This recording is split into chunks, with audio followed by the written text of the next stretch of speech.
Ah, thank you, Agent Hargraves, for getting recruits settled in. I am Chief Bertie Edwards, and this is the Sherlock Holmes Consultant Detective Agency of America. Whew, that's a long title. Let's go with CDA for short.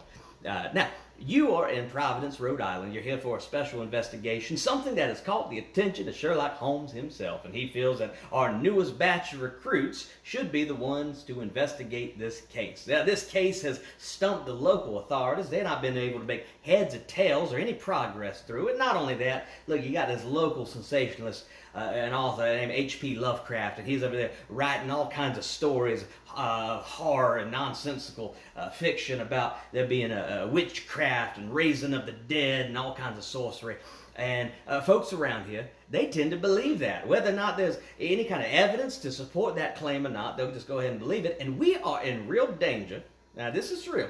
This is true. We are in real danger of there actually being an official explanation involving supernatural events, of a disappearance of a young man. Now, you can imagine how damaging that would be to future crimes when you can blame a murder, let's say, on a ghost or a chupacabra or a banshee or whatnot. And that is why we need to get to the bottom of it, discover what really happened. Now, here's the case. We're going to call this the case of Charles Dexter Ward. That's the young man that went missing. Now, he was 26 years old here at the local mental hospital. He's on the 3rd floor.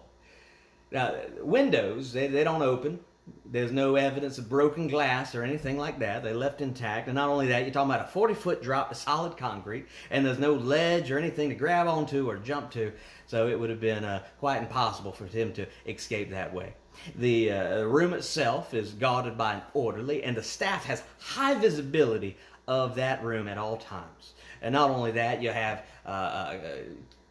certain of the staff, they got keys to allow for escorted access. And I'll tell you, that hospital is more secure than most jails and prisons here in America are. Now, let's see here.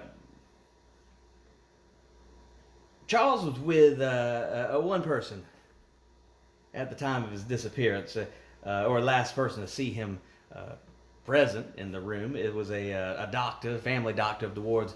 His name was Marinus Bicknell Willett, Dr. Willett. And he claims that Charles was in his bed when he left. The orderly admits not checking his bed at the time that the doctor left. And after investigation, when they discovered that he was missing of the room, they discovered this bluish gray powder all over the floor. And the only thing on that powder was a single set of footprints, that of Dr. Willett's, as he turned and he walked straight out. Immediately thereafter, Dr. Willett, he went on a vacation to unknown destination, and he has never returned since.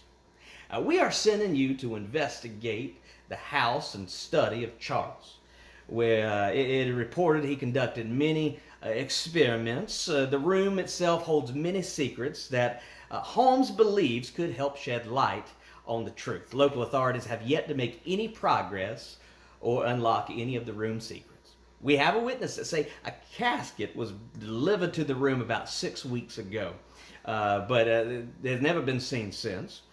This may have contained the body of a Joseph Curwen. Joseph Curwen, he was an ancestor of Charles that he became obsessed with.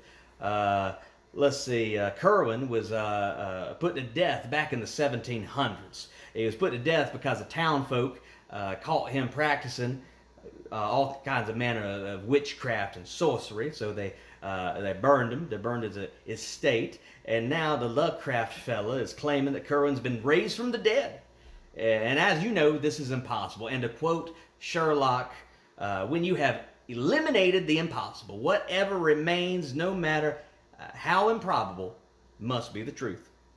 Now, we believe this is a murder case, and Sherlock has about an hour's worth of time to apprehend the suspect. He's been on his trail. He believes he's found him. But as you know, the darndest thing about murder is you need a body.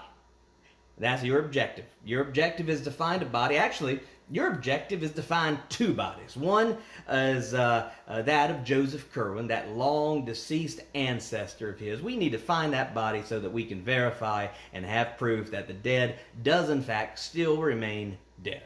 And number two, we need to find the victim of an unfortunate and sickening crime. We believe that the only real missing person here is the family physician, Dr. Marinus Victor Willett, in which Sherlock Holmes and Dr. Watson hope to apprehend very soon. Your work will provide the evidence needed for an arrest. Now, if what we believe is true, you're going to be walking into a potential crime scene. With that being said, we have some rules to follow as consulting detectives and not as official police.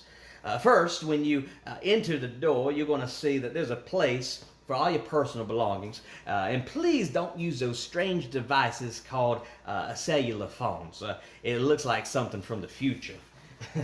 If you need to take a phone call, just know that the door is always open. You can walk out, but know that time stops for no man's money, and it's just going to keep on going. Now, it's important, this is important, that you go easy on the room and the things and objects therein. If something can move, it can be moved gently, and so be careful not to force anything. Also, if you need an outlet for electricity, you're free to use the one in the room. Just please know that it is live, and take the same precautions as you would at your home.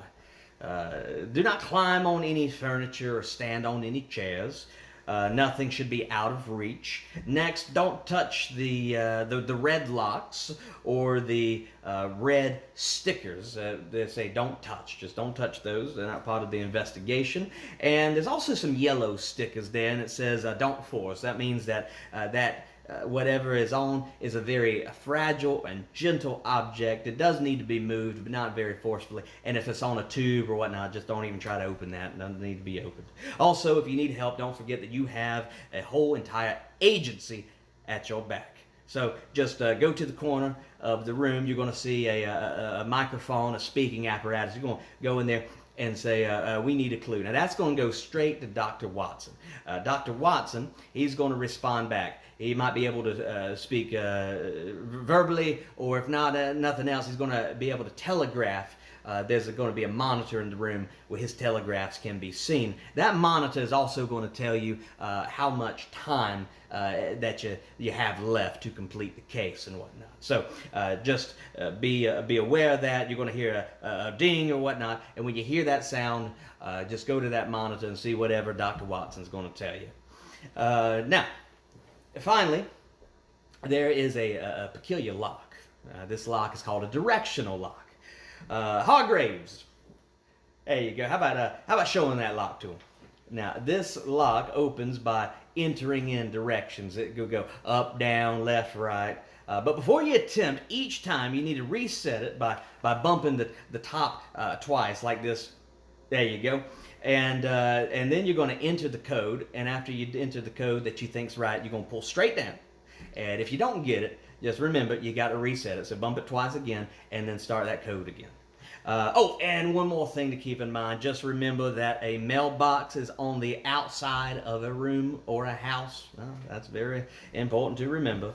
And if you have any questions, please address them here to Agent Hargraves. They'll be happy to help you out. And with that, the game is afoot, and good luck.